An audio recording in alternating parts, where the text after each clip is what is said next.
요즘 사람들은 원통한 걸 풀지 않아. 한번 관계가 깨지면 그걸 수습하려고 하지 않는 그런 약점이 있어요.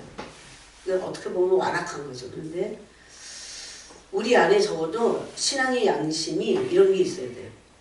내가 관계가 안 좋아졌을 때 안 보고 말지 뭐 이런 게 아니라 그러면 안 되잖아요. 내가 예물을 드리려고 제단 앞에 왔다가 어떤 사람이 생각났어요. 아, 나랑 이 사람이 관계가 안 좋은데. 여러분 사실 어떤 사람과 내가 관계가 안 좋으면 마음이 항상 묵직하죠. 그래서 일부러 잊어버리려고 그러죠. 그리고 관계를 끌어버리려고 하지만 이게 육신은 그럴 수 있어요. 근데 영의 세계에서는 끊어지지 않습니다. 그래서 그것을 뭐라고 그러냐면 혼이 묶인 상태가 되어버립니다. 우리 믿는 사람도 되게 조심해야 돼. 그래서 내가 원수는 아니지만 안 보면 되지 뭐. 그렇게 해서 해결될 일이 아닙니다. 그럼 그게 혼이 묶여가고 사탄이 그 관계에서 일합니다. 그래서 제단 앞에 제물을 드리러 왔어요. 그러다가라도 원망받을 만한 일이 생각나거나 또 내가 남을 원망할 일이 그런 일이 생각나면은 어떻게 하라고 했습니까? 재물을 거기다가 제단 앞에 두고 가져가면 다시 안 갖고 올 수도 있습니다. 제단 앞에 두고 가서 그 사람과 사과하라는 겁니다. 화목하라는 겁니다. 성경은 그래서 화목하게 하는, 화평하게 하는 말씀입니다. 화목하게 하는 말씀을 우리가 부탁하셨다고 했잖아요. 우리가 다른 데 가서 전도도 하고 그런데 그 전도가 그냥이 아니고 하나님과 사람 사이를 화목하게 하는 겁니다. 그래서 우리가 다른 사람을 화목하게 하는 직분이 있는데 그런 전도는 못할 망정 내가 나하고 관계가 안 좋은 사람을 이간질하거나 끊어놓거나 끊거나 안 보고자 하거나 이거는 어두움이에요. 진짜 하나님이 싫어하십니다. 아니 아파하세요. 마음 아파하세요. 원래 하나님은 그런 분이 아니기 때문입니다. 나랑 뭐가 좀 안 맞더라도 그러면 안 돼요. 아니, 예수 믿는 사람들이 그러면 안 되잖아요. 그거 당연히 안 되는 거죠. 여러분 예수님은 왜 믿습니까? 지옥은 왜 있어요? 지옥은 절대 용서 못해 라고 하는 사람들이 가는 곳입니다. 그걸 몰라요 사람들이. 그래서 성경은 예수님을 통해서 우리가 첫 번째는 하나님과 화목해야 됩니다. 기도도 하나님과 화목하기 위해서 하는 겁니다. 근데 하나님은 여기 오늘 보니까 화목하게 되기를 기뻐하셨다 이렇게 돼 있어요. 화목하게 되기를 기뻐하셨다. 우리가 지난 시간에 읽은 고린도 후서 5장 19절에도 보니까 여러분 이렇게 이제 비교해서 한번 보세요. 그 19절에도 18절에 모든 것이 하나님께로부터 났으며 그가 그리스도로 말미암아 우리를 자기와 화목하게 하시고 계속 하나님과 우리를 화목하게 하신다는 이 화목이라는 단어를 쓰십니다. 이 화목 때문에 하나님을 너무 기뻐하셨어요. 여러분 그리고 나서 에베소서 1장을 또 보세요. 에베소서 1장. 이 세 개를 한번 여러분이 쭈루룩 연결을 해서 에베소서 1장 보세요.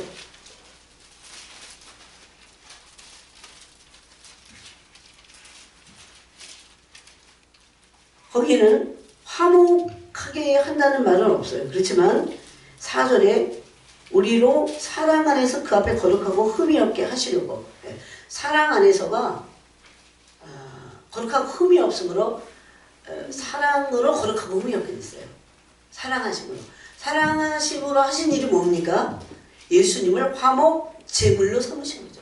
그래서 예수님은 단순히 우리를 위해서 십자가에 죽으셨다 만이 아니고 구약적으로는 이것이 신약에 와서도 물론 마찬가지입니다.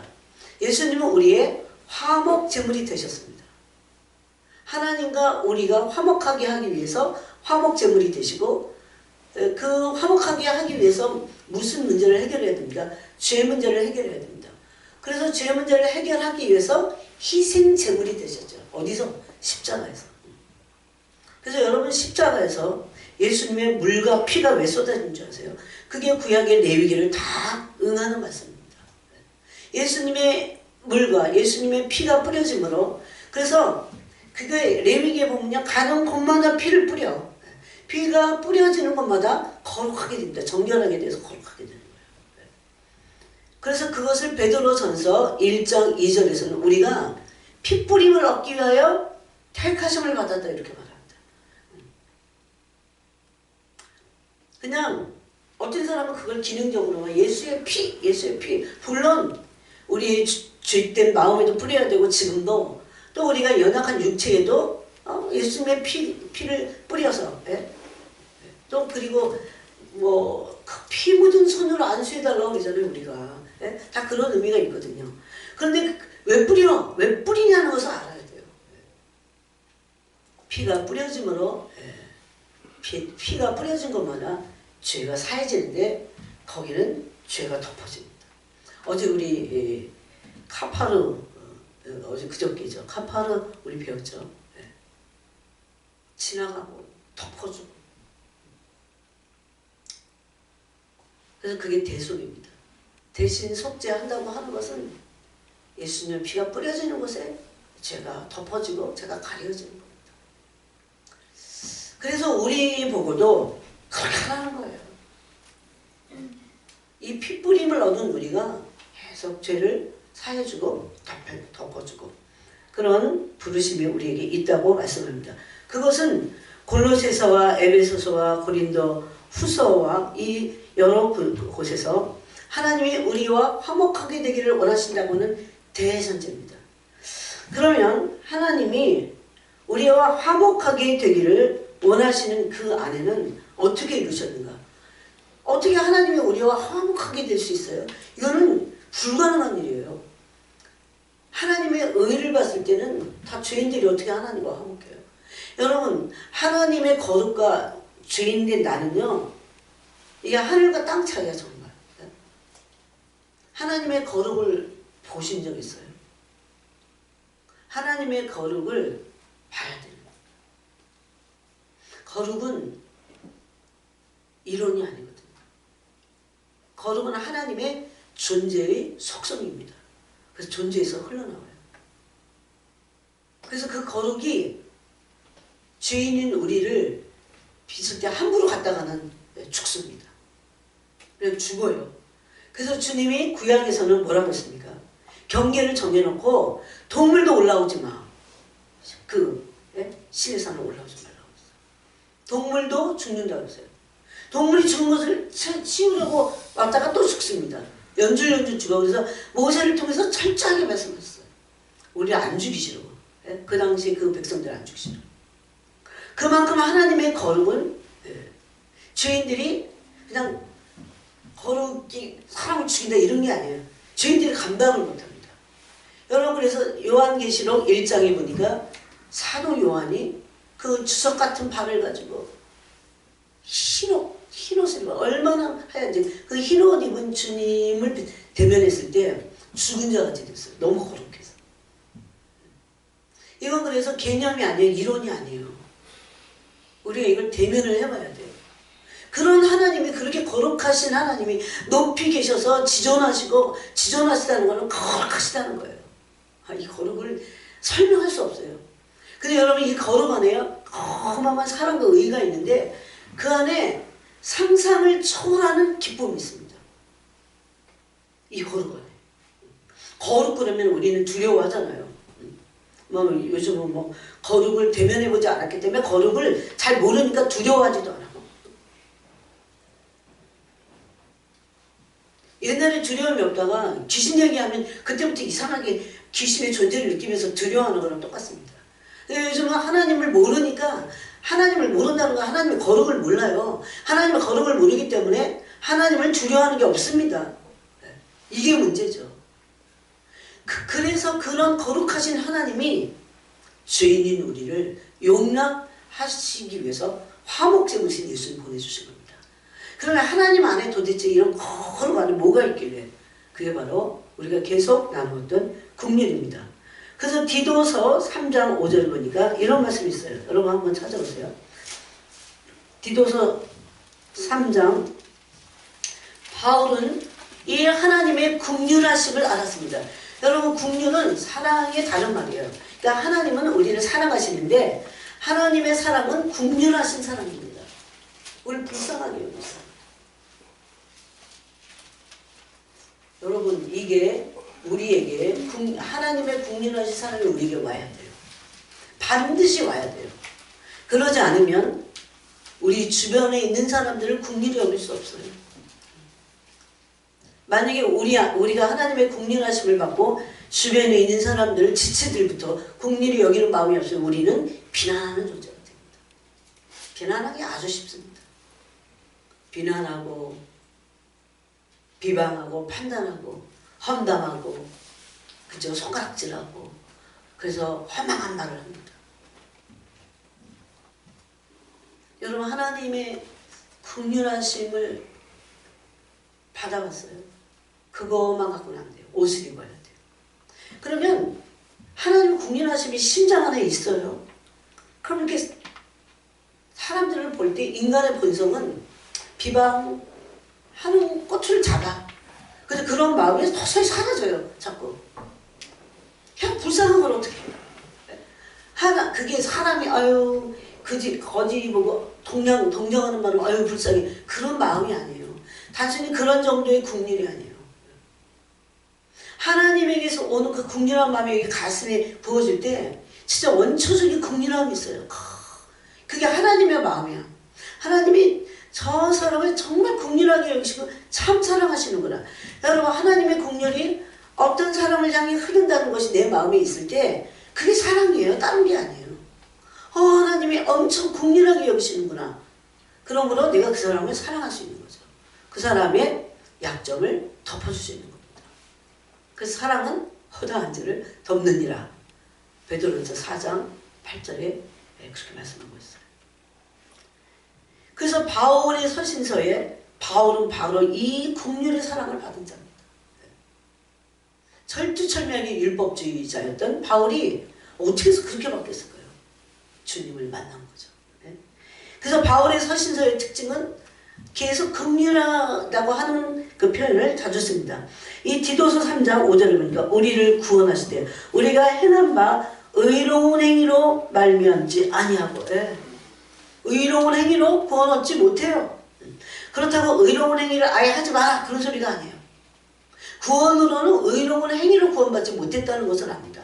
이것은 전적으로 하나님의 구원의 은혜인데 그 안에는 우리를 향하신 이해할 수 없는 신적인 관대함이 있어요.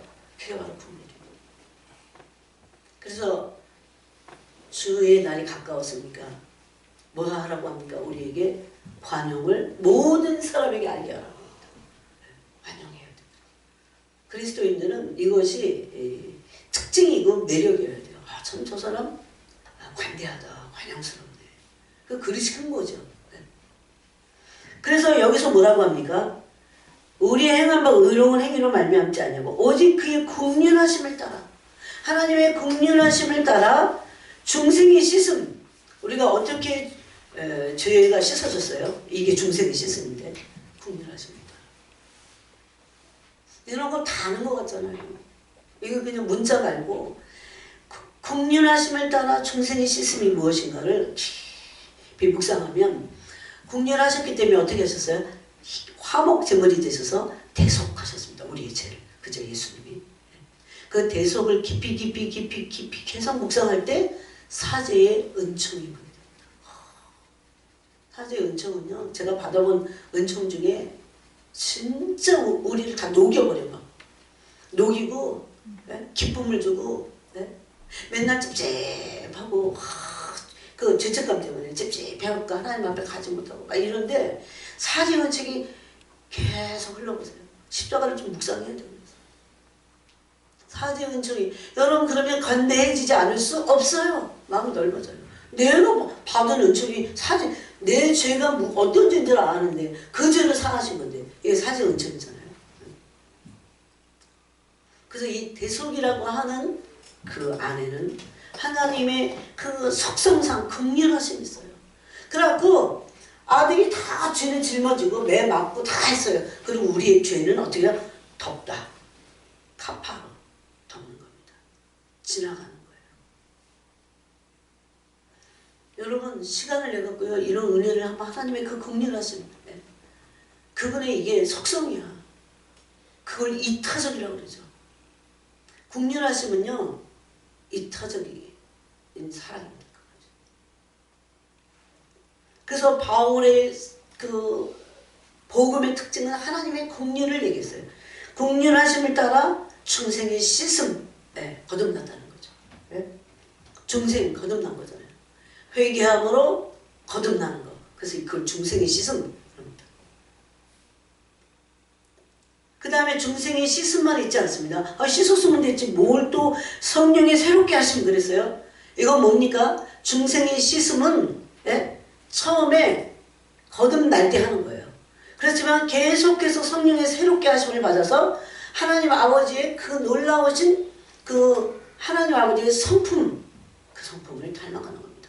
그래서 우리 안에 악한 이런 죄성, 이런 인간성 이런 것들이 뿌리채 뽑혀지는 거죠. 근데 그냥 안 돼요. 하나님의 그 죄사함의 은총과 긍휼하심의 은총을 많이 묵상하고 받아 누려야 됩니다. 그럴 때 사람이 너그러워집니다. 이 마음이 넓어지는 거죠. 그래서 주님께서 오실 때가 가까웠으니까 너희 주님의 관용을 많은 사람에게 나타내라 이렇게 말씀하십니다. 또 히브리서에 보니까 히브리서 한번 찾아보세요. 히브리서 4장에 보니까 하나님의 긍휼에 대해서 이렇게 말했습니다. 4장 15절에 우리에게 있는 4장 15절입니다. 우리에게 있는 대제사장은 우리의 연약함을 동정하지 못하실 이가 아니요 모든 일에 우리와 똑같이 시험을 받으신 이로되 주는 없으신다. 여기서 예수님이 죄가 없다는 것을 말하기 위한 것도 있지만 예수님은 우리와 똑같은 시험을 받으셨다는 거예요. 그래서 육체를 입고 오셨기 때문에 똑같은 시험을 받으셔서 인간의 시험 받으시는 것, 우리의 연약함을 동정하고 계시는 거예요. 옛날 성경에는 치유한다고 했습니다. 그래서 16절에 이렇게 말합니다. 그분이 그런 분이니까 우리가 긍휼하심을 받고 때를 따라 돕는 은혜를 얻게 하여 은혜의 보좌 앞에 담대히 나가라. 그래서 중생이 씻음만 있는 게 아니라 아까 성령의 새롭게 하심이 은혜의 보좌 앞에 계속 나감으로 가능하다는 겁니다. 왜 가능해요? 긍휼하심을 받았으니까 이제 은혜의 보좌 앞으로 그 지성소 안으로 들어갈 수 있는 특권을 얻은 겁니다. 그것을 히브리서 10장에서 이렇게 말합니다. 긍휼하심을 받고 그거를요 이렇게 말했어요. 그러므로 19절에 10장 19절에 그러므로 형제들아 우리가 예수의 피를 힘입어가 긍휼하심을 바꿉니다. 예수님이 우리의 죄의 값을 치르기 위해서 십자가에 죽으심으로 화목 제물이 되셔서 우리의 죄를 대속하셨습니다. 그 대속하다고 하는 그 단어 카파르에 대속하다, 대신 속하다라는 그런 의미도 있지만 덮다, 가리다 라는 뜻이 있다는 겁니다. 그게 하나님의 속성인 긍휼하심에서 나온 겁니다. 그래서 예수님의 피를 힘입어 긍휼하심 받아서 성소에 들어갈 담력을 얻었다는 겁니다. 그러므로 디도서 3장 5절과 같이 중생이 씻음만 있는 게 아니에요. 성령의 새롭게 하심을 어디서? 지성소 안에 들어가서 계속 받을 수 있다는 겁니다. 여러분 이 작업을 계속 하잖아요. 그러면 어떻게 다른 사람 국민이 여기지 않을 수 없어요. 국민이 여길 수밖에 없어요. 왜? 내 죄가 보여지기 때문에 사죄의 응청을 받기 때문에.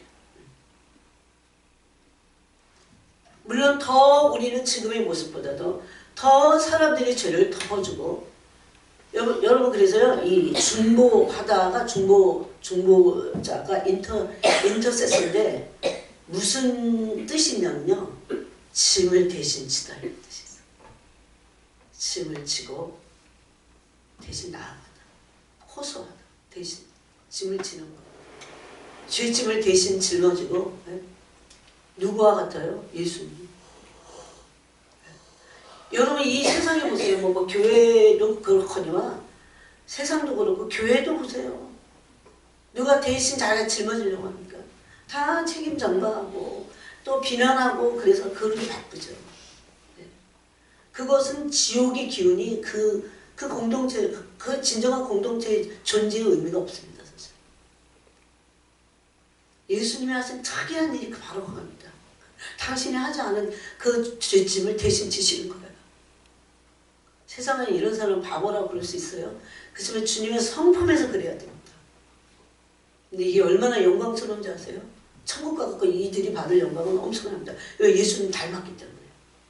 그러려니까 고난도 받잖아요. 예? 십자가의 길을 가는 거잖아요. 예? 좁은 길을 가잖아요. 그래서 우리는 이 긍휼하심을 받은 존재와 같이 그 존재답게 그런 길을 가야 됩니다. 또 에베소서를 보세요. 에베소서 5장 여러분 다 찾으세요. 5장 1절 2절 한번 읽어볼까요? 5장 1절 2절 참 놀라운 말씀들이 있습니다. 이걸 근본적으로 알고 성경 읽자는 그러면 이거 하나하나의 말씀이 얼마나 깊은지 몰라. 그냥 무슨 교리적으로 한번 지나가는 말씀이에요. 또 읽고 또 묵상하고 또 곱씹고 또 진리해서 또 묵상하고 이러면 한두 시간 가는 거 금방이에요. 그러면서 그때 하나님의 죄사함의 은총과 하나님 아버지의 원래 본래 우리를 향한 마음과 이런 걸 알게 되는 겁니다. 자, 에베소서 5장 1절 2절 읽겠습니다. 시작. 에베소서 4장 32절부터 읽겠습니다. 32, 5장 1, 2절 읽겠습니다. 시작.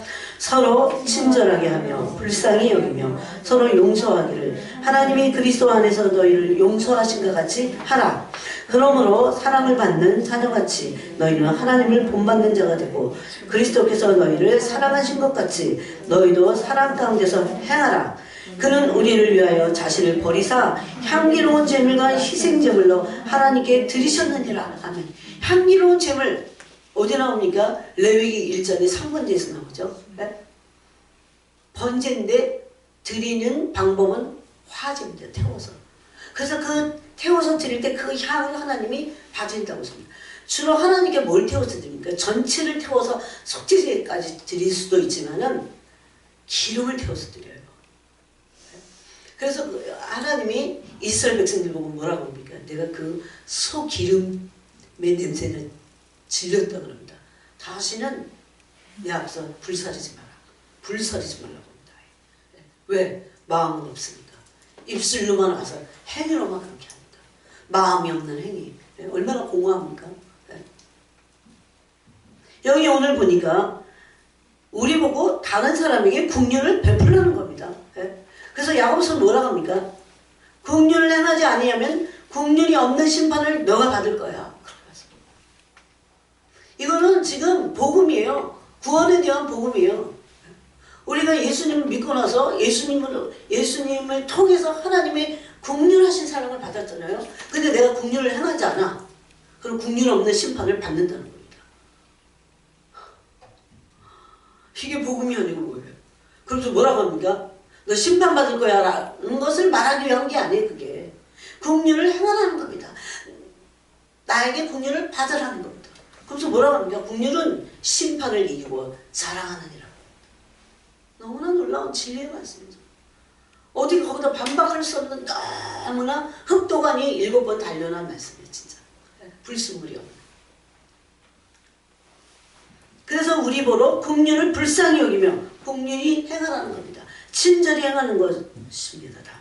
그리고 그 안에 다 용서하고 친절히 행하고 불쌍히 여기는 겁니다. 어떻게 누가 누구에게 하듯이 그리스도께서 우리에게 하듯이 그렇게 하라는 겁니다. 그러니까 그리스도에게 많이 받아야 돼요. 그리고 사제의 은총을 깊이 묵상해야 돼요. 오늘날 교회의 약점이 십자가의 도를 따르지 않고 십자가를 묵상하지 않아요. 그렇기 때문에 사제의 은총이 너무 약합니다. 그것의 시금설이 뭐냐면 십자가 그런데 아무런 감동이 없어. 여러분 한번 지금이라도 보세요. 십자가 그런데 아무런 감동이 없어. 사제의 은총하고 멀리 있는 겁니다. 마땅히 우리는 우리의 죄를 위해서 화목제물 되셔서 희생제물 대신 여기 보니까 뒤에도 생축의 희생이 되셨다 이렇게 향기로운 제물과 희생제물로 하나님께 드렸다 이렇게.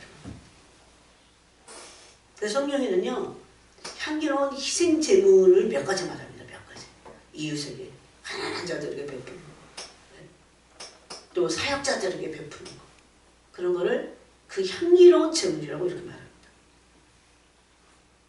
첫 번째 우리는 우리가 국률하심을 받기 위해서 사제의 은총에 그 대속의 은혜에 들어가야 됩니다. 대속의 은혜에 들어가야 하나님이 내 죄를 어떻게 덮으셨나, 어떻게 가리셨나를 경험하게 됩니다. 경험. 여러분 이것을 진짜 경험하잖아요. 아마 눈이 퉁퉁 붓게 울을 겁니다. 그때 내 죄가 진짜 알아져요. 이런 나를, 이런 쓰레기 같은 나를 진짜 대속하기 위해서 죄값을 예수님 대신 받으시고 내 죄를 어떻게 덮었겠니까요. 여러분 그래갖고 그 성막 시절에 예? 가장 바깥에 그 덮개가 많죠. 예? 덮개가 많잖아요. 그 속에는 이제 빨간 휘장으로 덮고 그러잖아요. 그리스도의 피를 상징하고 그리스도의 성품을 다 상징하는. 그래서 우리 보고도 이렇게 국률하심을 받은 우리가 사주의 은총을 받은 거예요. 그런 우리가 또 하나는요, 단순히 사주의 은총만이 아니에요. 또 하나는요, 제가 이 경험한 겁니다. 하나님의 거룩하심이 용납된 거예요. 이거는 상상할 수 없는 일입니다. 어떻게 그분 앞에 디모데 후서에 보니까 그런 말씀 있죠. 디모데 전서가요. 그분은 가까이 가지 못할 빛의 거하고 계세요. 얼마나 거룩한지 죽습니다.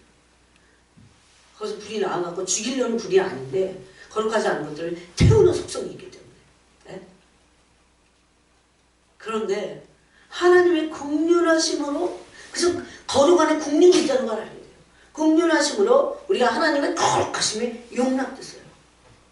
이걸 어떻게 여러분 이해하시겠어요? 그냥 문자로 이해 못해요. 경험해야 됩니다. 그냥 어떻게 하나님이 안 계시다고 말하셨어요. 하나님의 그 국률하신 사랑이 우리에게 피같이 부어져서 로마서 5장에 보니까 부음받았다는 겁니다. 뿌려진 정도가 하나님의 사랑이 우리 마음 가운데 부음받았다. 경험해 보셨어요? 부어지는 사랑.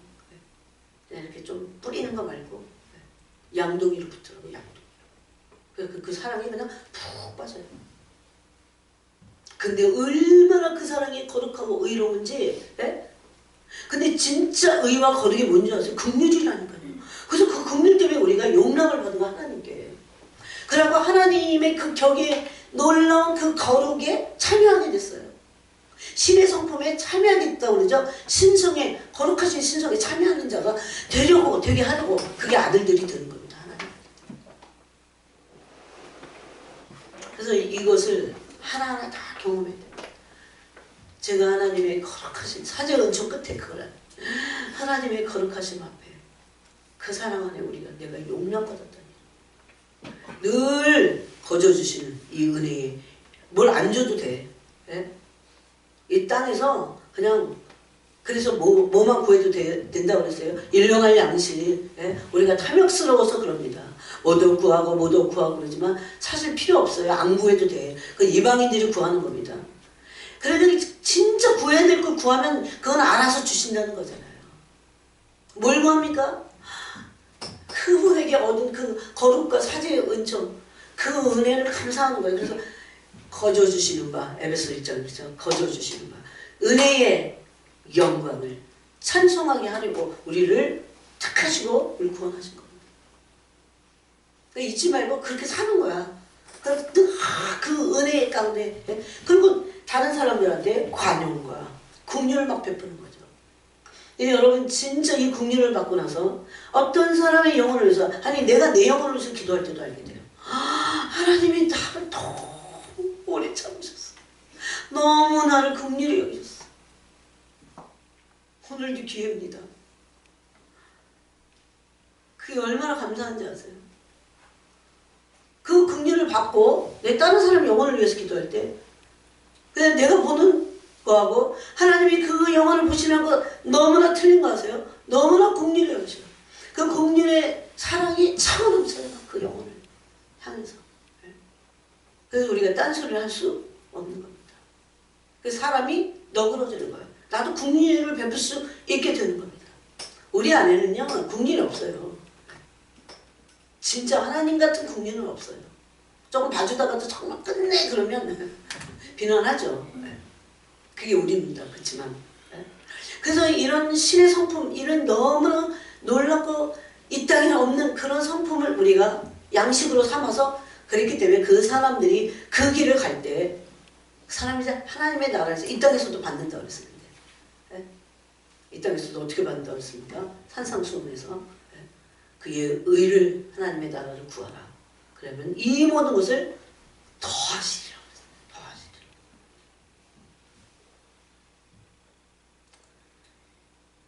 그래서 우리는 우리의 눈에 베일을 벗겨야 됩니다. 어떻게 살아야 되나? 어떤 가치를 가지고 살아야 되나? 세상 사람들이 다 야박하고 너무 못됐잖아요. 하도 거기 세상에 무슨 용서나 어디 있습니까? 막 무서워요. 저는 가끔씩 이제 뭐 일 때문에 나가다니고 전천에서 사람들도 무서워.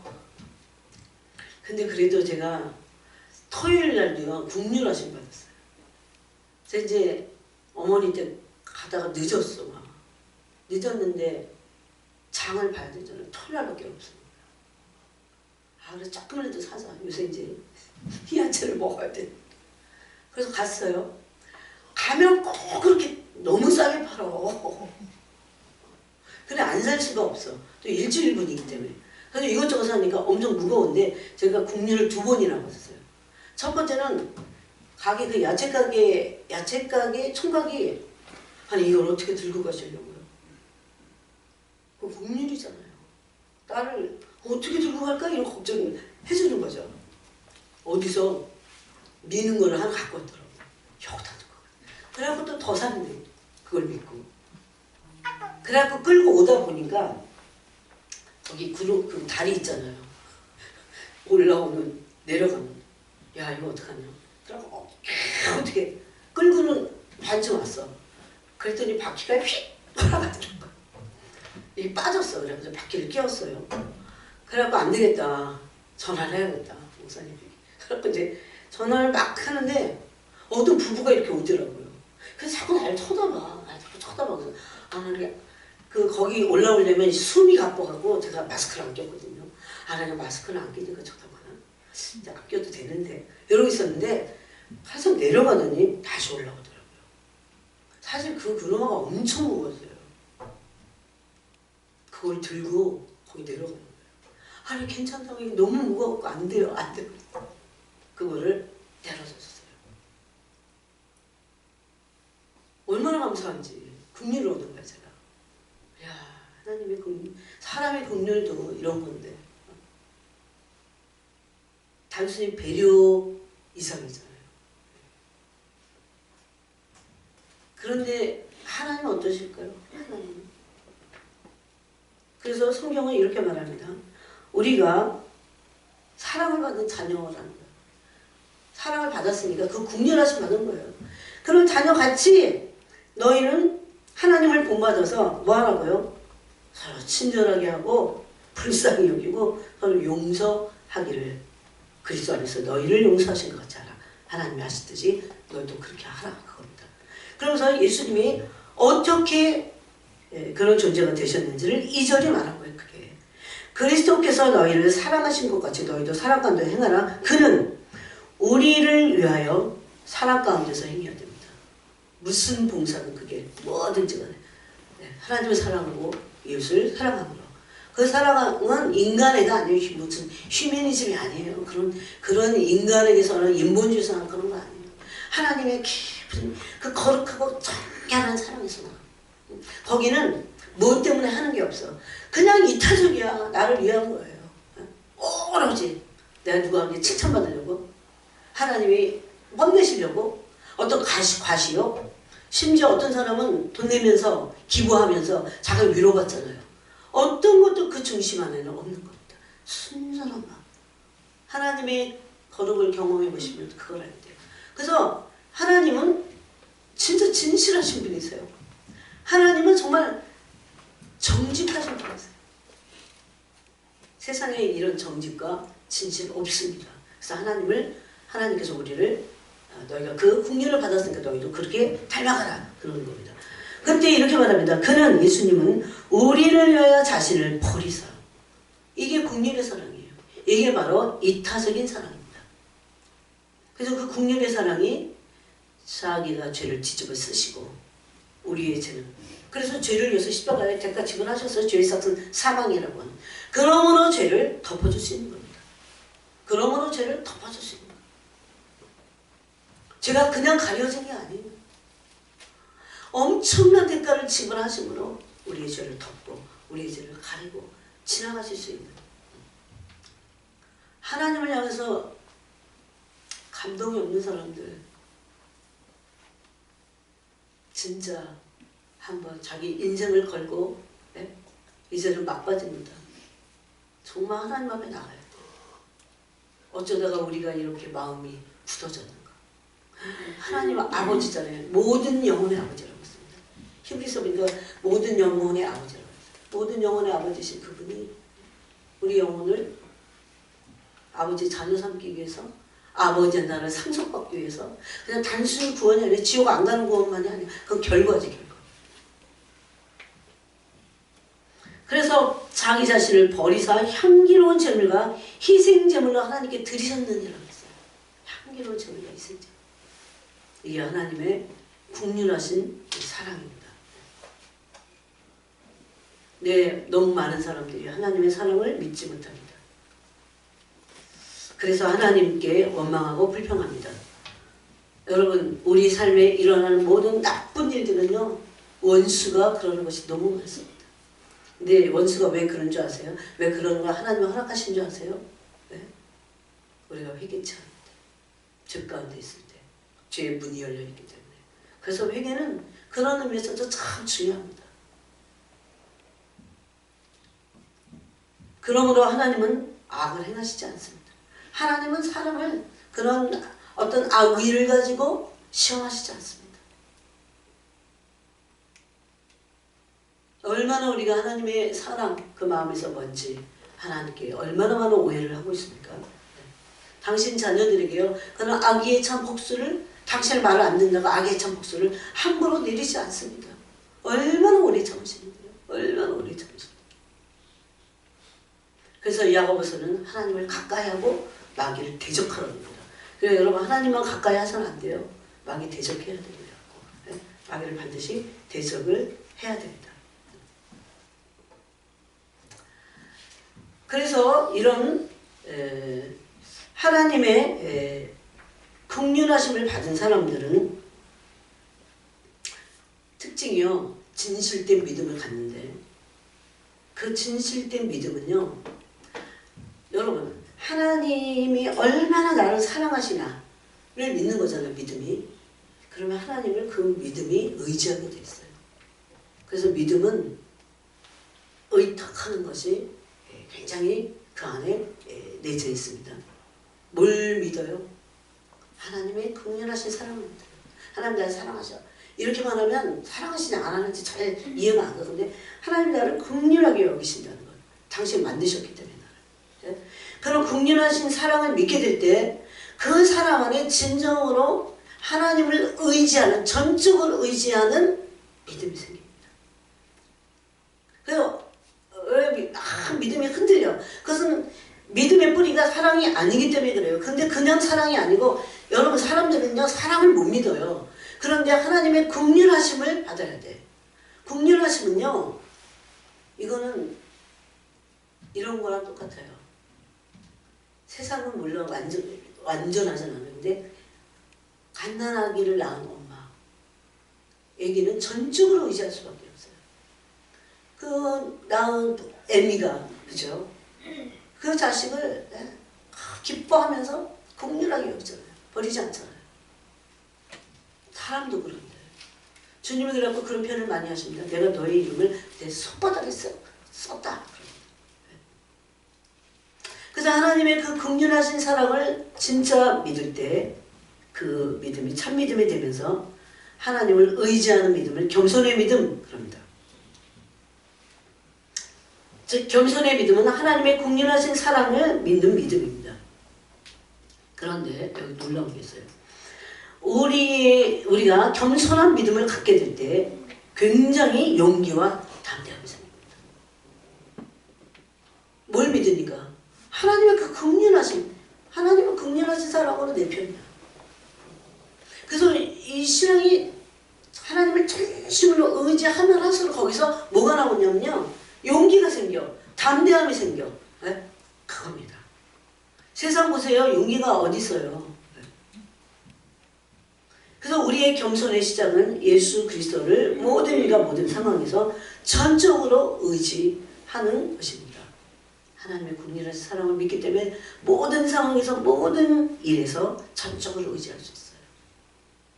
그래서 이길 수 있는 거예요. 세상을 이길 수 있는 거예요. 그래서 요한일서에서 뭐라고 합니까? 세상을 이기면 이것이니 우리의 믿음이라.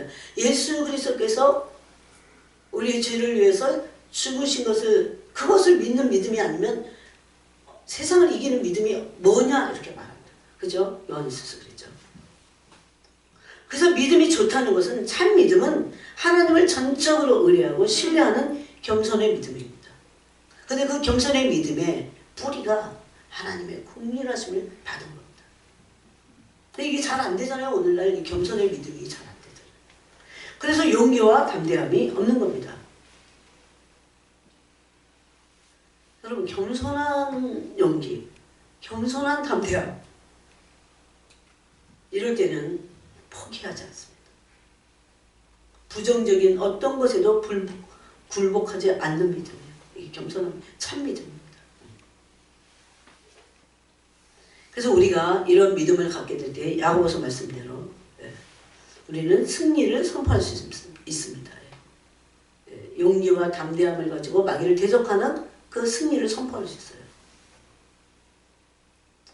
시편 18편 29절에 보니까 하나님을 의지하여 겸손의 믿음이 필요한데 하나님을 의지하여 뭐라고 합니까? 적군을 향해 달리고 적군을 향해 달리는 거예요. 담을 뛰어넘나이다. 그냥 용기가 아니에요. 그 용기의 그 담대함의 뿌리가 마치 달 같죠. 그죠? 그 뿌리가 하나님의 그 어마어마한 긍휼하신 사랑에 그 뿌리를 둔 거죠. 이 적군을 향해 달리고 담을 뛰어넘는 믿음은 하나님을 의지하며 말씀을 의지하는 겸손에서 시작된다는 겁니다. 담대함이 생겨나게 돼 있어요. 겸손한 믿음에서. 자신감이 생겨나는 겸손한 믿음입니다. 하나님을 의지하고 말씀을 의지하여 말씀을 가지고 말씀을 그럴 때는 삶에 선포할 수 있습니다. 여러분 늘 그 용기가 없는 거예요. 담대함이 없으면 하나님 말씀을 선포할 수 없습니다. 믿지 않은 것을 선포한다는 것은 더더군다나 불가능합니다. 그러므로 우리는 이제 앞으로 얼마간 하나님의 영광의 세대들이 될 겁니다. 그렇게 될 수밖에 없어요. 이 마지막 때는. 하나님의 그 긍휼하신 사랑과 이런 하나님의 성품의 속성을 그 영광을 안 사람들은 하나님의 영광의 세대가 되는 겁니다. 그래서 여러분 마귀에게 이런 겸손한 믿음을 가진 사람들은 하나님 말씀을 선포해야 돼. 마귀에게 하나님 가까이 하고 마귀에게 뭐 어떻게 대적하라고 하는데 어떻게 해야 됩니까? 저는 그런 기도를 많이 합니다. 너는 마귀 보고 그러는 거죠. 너는 내게서 근데 그렇게 말할 수 있는 담대함과 용기가 어디서 나냐면 선포하라고 했으니까 아니에요. 그 정도 갖고는 지속적으로 선포 못해. 지속적으로 대적 못해요. 지금 마지막 때는 제가 이 설교도 그 전에 한두 번 했습니다. 지속적으로 마귀를 대적해야 돼요. 지속적으로. 하고 말고 또 까먹고 그런 게 아니라 될 때까지 마귀는요. 마귀 얼마나 끈질긴데. 우리는 근데 너무 한 번 하고 나가 떨어져. 여러분 마귀가 끈질긴 것만큼 우리도 더 끈질겨야 돼요. 우리는 할 수 있어요. 하나님의 긍휼하신 사랑을 받고 나서 그래서 이렇게 선포해야 돼요. 너는 내 삶에 들어와서 하나도 취할 게 없다. 너는 내 삶에 와서 하나도 가져갈 게 없어. 그래서 선포해야 돼요. 이 믿음으로. 하나님의 긍휼하신 믿음. 그 믿음이 마귀가 소유할 수 있는 것은 아무것도 없습니다. 여러분. 이거를 믿어야 돼. 그리고 마귀가 가져갈 게 없다고 얘기해줘야 돼요. 마귀에게. 걔는 우리 자꾸 속이고 빼앗아가려는 존재니까. 도둑질하고 죽이고 멸망시키려고 한다고 요한복음에서 말씀했어요. 그리고 이렇게 말해야 됩니다. 담대한 믿음을 가지고 겸손의 믿음을. 너는 하나도 내게 빼앗아갈 수 없고 나도 너에게 한치도 내주지 않을 거다. 그렇게 하고 나가야 돼요.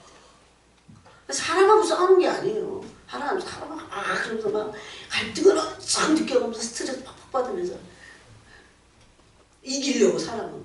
그게 아니고 마귀를 이겨야죠. 마귀. 이미 예수님은 이 마귀를 이기셨었고 완전히 무너뜨리셨습니다. 사실은. 그래서 마귀를 이기는 믿음이요, 요한 1서에서 말하는 그 믿음이 하나님을 전적으로 신뢰하는 그분의 국률하심에 깊은 뿌리를 내린 그런 겸손의 믿음. 그럴 때 주님께서 우리에게 힘을 주실 것입니다. 그럴 때 계속 이런 말씀 가지고 나올 때 뭐가 일어나냐면 확 뒤집어져. 어느 순간에 확 뒤집어져. 그래갖고 마귀는 사실 꼼짝 못하는 존재가 마귀잖아요. 근데 속이고 우리가 만약에 그 권세를 사용하지 않을 때 마귀는 계속 이렇게 들어가서 이렇게 넘어뜨리고 그러면 우리 힘이 빠지잖아요. 이렇게 빠지고 힘이 빠져. 언제까지 마귀는 안 떠날까요? 끝까지. 우리가 완전히 아주 그냥 쬐 뻗을 때까지. 그냥 그렇게 끈질긴 존재예요. 근데 우리는 한두 번에 하고 나가 떨어져요. 믿음은 지속적으로 하는 겁니다. 믿음은 포기하지 않는 겁니다. 포기하면 그건 겸손의 믿음이 아닙니다. 포기할 수 없어요, 사실. 그럴 때 어느 순간에 마귀는 떠나가고 거룩한 반전이 일어나게 됩니다. 하나님의 선하신, 하나님의 사랑, 우리에게 베푸신 지극히 큰 은혜, 구원 이런 것들을 계속 묵상하고 그 하나님 가까이 하는 겁니다. 그러고 나서 그래도 마귀는 틈을 엿볼 때 마귀에게 선포를 통해서 가격하는 겁니다. 너는 꼼짝 못합니다. 사실 힘이 없는 존재예요. 근데 엄청 진짜 힘이 있는 것 같지만 우리 힘을 빼요. 그럼 이제 우리가 힘이 빠지면 마귀를 어떻게 이겨요? 그럴 때 우리는 마귀가 엄청 커 보이지. 그런 것 뿐입니다. 근데 실제적인 힘은 그에게는 없습니다. 속일 때 그는 힘이 속은 사람 앞에서는 힘이 세져요. 마귀는.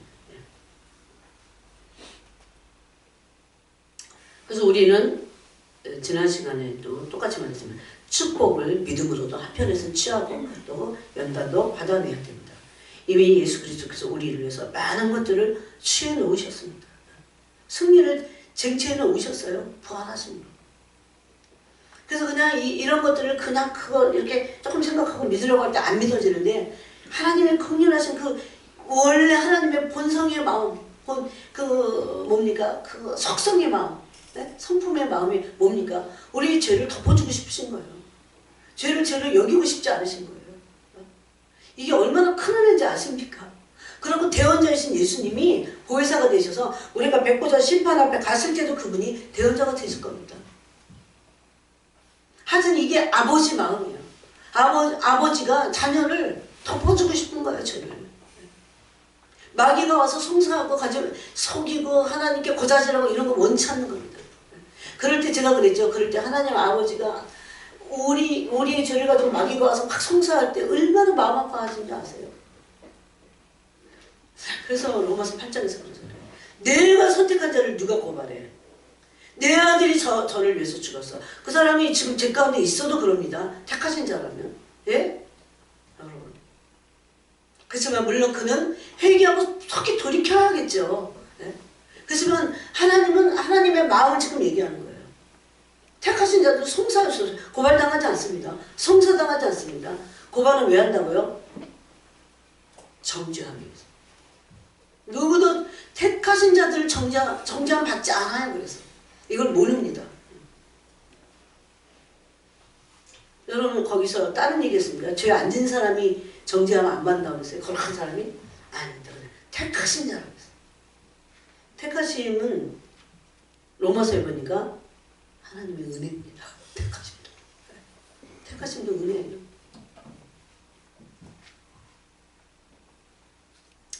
그래서 어떤 어려운 환경 속에서 관계가 그게 파괴됐든 건강 문제가 생겼든 실직을 했든 금전 문제가 생겼든지 간에 연단은 받지만 축복과 승리를 이미 이루어 놓으신 것을 믿음으로 선포하고 취해야 됩니다. 이거 정말 필요합니다. 연단과 함께 필요한 거예요. 연단을 불필요하다 그런 게 아니에요. 그래서 마귀에게 이런 식으로 계속 외워줘서는 안 된다는 겁니다. 하나님께서 이미 이루어 놓으셨습니다. 그래서 이제 이 지금 마지막 세대는 하나님의 영광의 세대가 될 수밖에 없어요. 하나님은 우리를 마지막으로 사용하셔서 그래서 그 국률한 사람을 우리를 통해서 화목케 하는 말씀을 부탁하셨고 사신을 삼으셔서 이제 이 마지막에 그 그리스도의 국률하신 사람, 그 화목하게 하는 많은 사람을 하나님과 화목하게 하는 그 일에 우리를 그 직분자라고 사용하게 되실 것입니다. 그래서 여러분 오늘 이제 하나 더 추가했어요. 마귀를 지속적으로 하나님의 국률하신 사랑을 믿고 그럼 뭐가 생깁니까? 용기와 담대함이 생깁니다. 그래 마귀를 대적할 수 있어요. 진짜 믿고 대적할 때 반전이 일어난다는 겁니다. 그래서 오늘 그 말씀 나눴습니다. 하나님 아버지 감사합니다. 하나님의 자녀들이 마귀에게 져서 하나님의 그 국률하신 사랑이 얼마나 무궁무진한데